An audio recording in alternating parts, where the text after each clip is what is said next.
So then, last time we discussed the case of Elias Rodriguez, and today we want to discuss, or I want to discuss, the thing is that the Aaron Bushnell's case, obviously, and Yeah. how it connected to Elias Rodriguez, or if it's even connected at all. But the thing is that what we I want to discuss is just that the anarchistic action and its impact in society, and also the impact on activism, and also the impact on the things that is going on in Gaza right now. Because I mean, Aaron Bushnell's case was, at least what he tried to endorse, is just that people are not taking enough actions. So he uh, I mean, sacrificed himself for Gaza. So on February 25th, 2024, Aaron Bushnell sacrificed himself on fire outside the front gate of the embassy of Israel, and he was the active duty member of US Air Force, obviously, as you know. So, and his last words were "Free Palestine." So the thing is that after his death, so there was a lot of discussions why he did it, and the rest. So one part of it, the mainstream media, what they're trying to endorse was that this man was nuts and he wanted to just kill himself. This is one of the areas, and the other areas are, the thing is that there are socialists even from the left who thought at that time, and even think at this point, that no, it was not an act of bravery, or it was not an act of sacrifice, but it was an act of cowardness also, and it was not something that helped the Palestinian cause, the Palestine cause. So the thing is that I just want to know your point of view on this, and why he did that, why he chose to sacrifice his life, and as a socialist, as you, I don't know, I think you claim yourself a socialist. Do you sympathize with this act of Aaron Bushnell? I definitely sympathize with it and I admire him and I don't think he was a coward. I think he was brave to do what he did. And again, there is a long tradition of this, of people self-immolating to protest war. The monks did it during the Vietnam War, for Mm-hmm. example. And I guess hunger strikers who, starve themselves to the point of death. You could say that's a similar thing. Bobby Sands and his friends in Ireland, for example, Mm-hmm. are an example of that. Um, so I think it's certainly a legitimate form of protest. My issue with it, though, is that we live in a time where people are not shocked by much anymore, right? Because of Right. the overload of images they see in the media and on social media, on the internet. And so I fear that it didn't have the impact he wanted, right? I mean, I fear that largely his sacrifice is going to be forgotten if it's not forgotten already for the most part. And that is why I would just say I would caution people against those types of very dramatic and violent, because it is a form of violence. Killing yourself is a violent act. Um, I would just say that, look, you have to look at the risks versus the reward, or the benefits versus the cost, and I think the cost outweigh the benefits. I mean, I just think that to act, it's certainly a desperate act. There's no doubt about that, because if he thought that there were other ways short of killing himself to stop the war, he would do them. And I get it why he'd be desperate. I feel desperate too. I think everyone who cares feels desperate, but I do think that surviving to fight another day is the better plan, is the better thing here. So that's my view. Again, I'm not overly critical of what he did, but I'm also not, rejoicing in it either. You lost a very good person who was very young, who Yeah. could have had years more of contributing to society, to the movement, could have gone to med school, become a doctor, gone to Gaza and healed people. I mean, I think that's what people need to focus on is more positive things. Again, like these flotillas trying to bring aid, I think that is a way to go. The people on a 40-day hunger strike in New York in front of the UN is a way to go. They're not going to kill themselves. They're not themselves.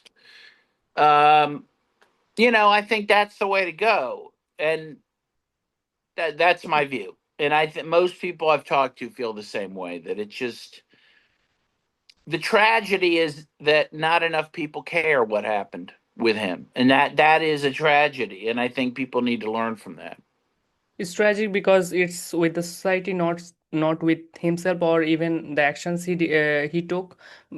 Because what I am thinking is just that okay, so this man did what he did because he obviously felt frustrated with time. But at the same point, if you realize that okay, so you just mentioned that he can get a medical degree or anything and help the Palestinians and everything, but at the same time.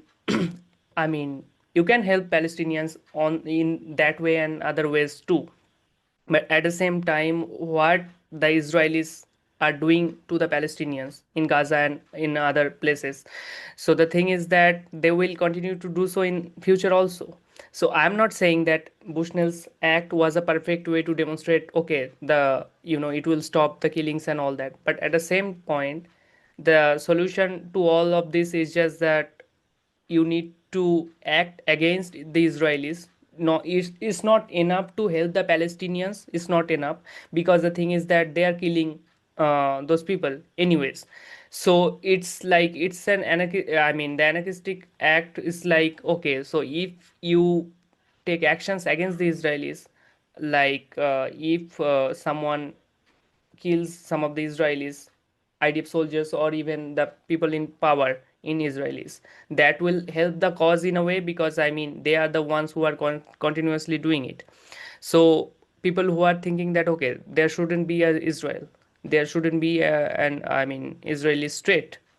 So I think, sorry, don't you think that that is more legitimate than thinking that okay, helping the Palestinians because people are helping them for a long time, but at the same point, you can help them all you want, but at the same time, how can you help people? I mean, who are constantly in fear and who are constantly in danger by these people?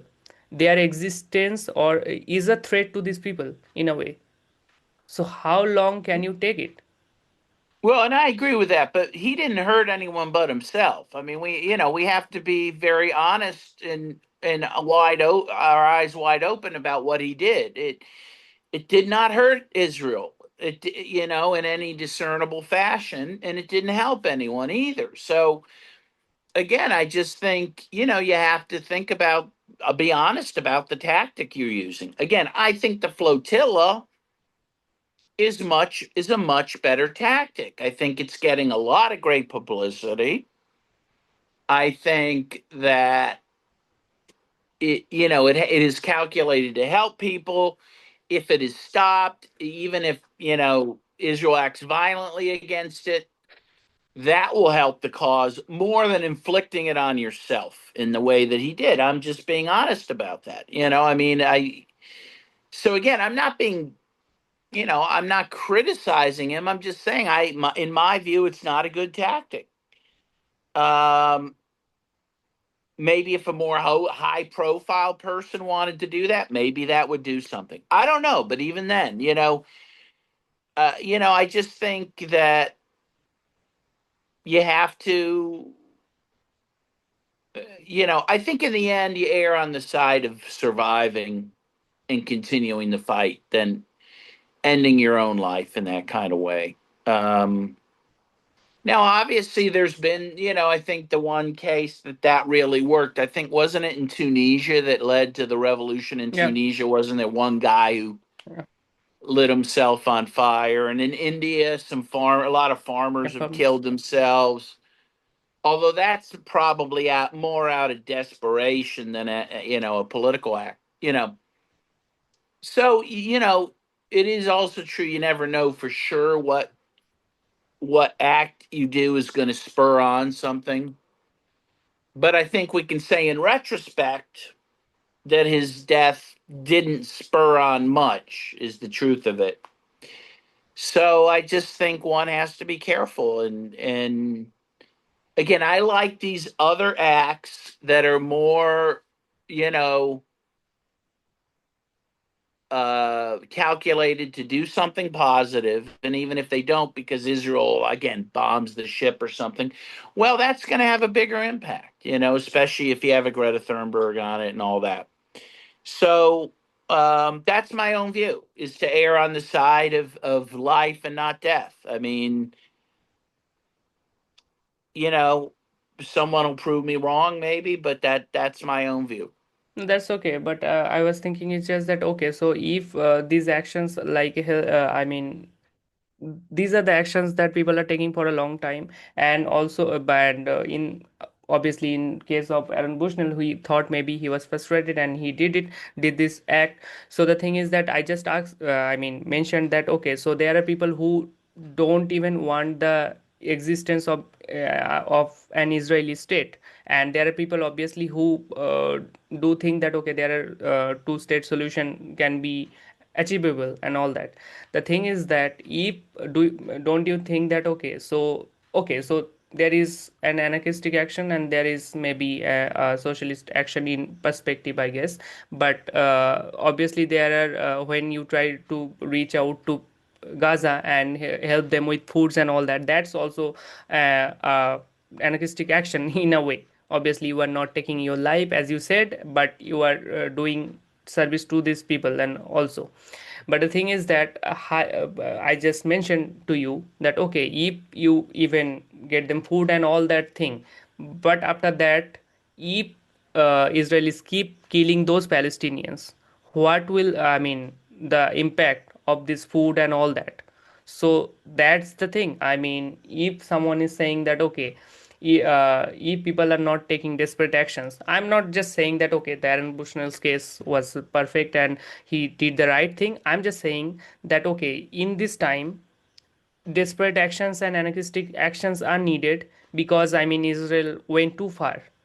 They went too far, because I mean and if not people taking this kind of actions, not Aaron Bushnell's kind of actions, but other anarchistic kind of actions, then obviously it will not get resolved and in any way. So Yeah, well, and I mean, look, I agree with you. It is time for desperate times calls for desperate measures, and there are certain desperate measures that are probably make sense at this time. I just yeah, I don't think his in particular was the best tactic, but there may be others. I certainly believe in the right to arm resistance, and the Palestinians have every right to engage with that. The question is, non-Palestinians, how can we contribute? And I think, you know, there's different ways we can contribute. Um, so anyway, that's my view. do you think Aaron Bushnell's death exposed in a way that left unity and all that? Because the thing is that he was an anarchist and he actually wrote many things regarding to so anarchism and all that.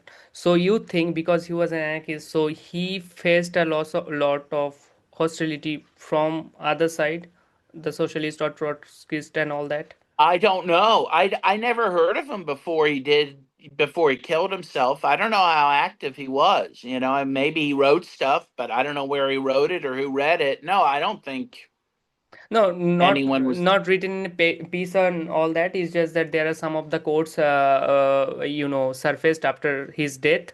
So what I was thinking is just that maybe he was from the anarchist side, and okay, so I think you might agree that okay, there was, I mean, and there is still today is always hostility toward anarchism and anarchist by the socialist and by the Trotskyist, or even there are many other forms of left.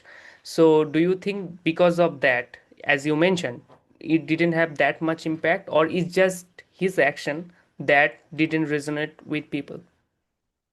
If it did resonate with people, but they were already activists, and even with them, it resonated for a short time and then disappeared. So I don't think it has anything to do with leftists who didn't like anarchists. I think a lot of people saw the futility of it. That's just an objective reality. Is that I think it proved to be a fairly destructive and futile act, and to that extent, you know, So, in according to you, what are the actions or what is the action that will resonate with people for a long time or even have a longer impact than this case?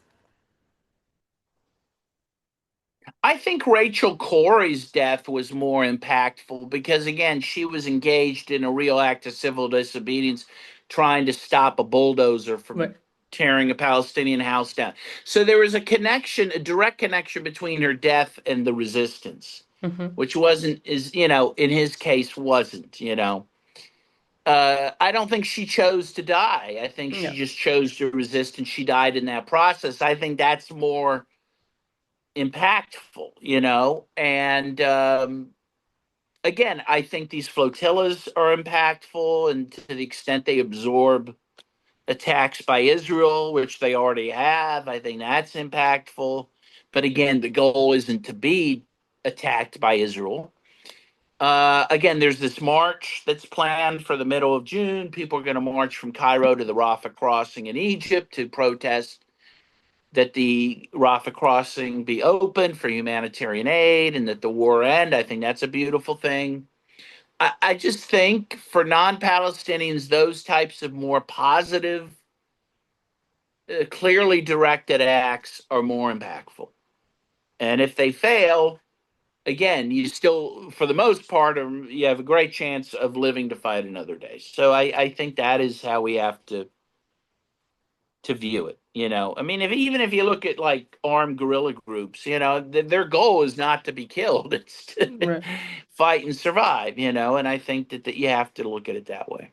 Yeah, so you think that is one of the reasons people are obviously skeptical about about his death, because I mean they just don't want to romanticize killing someone or killing yourself in a way. So a lot I of think that's socialists. true, and Yeah. and they don't want to encourage more of it. I mean, honestly, right? I don't. I'm not. I think we shouldn't be encouraging people to follow in his footsteps. I think that people should be actively discouraged from it. That's my view. Okay. Okay.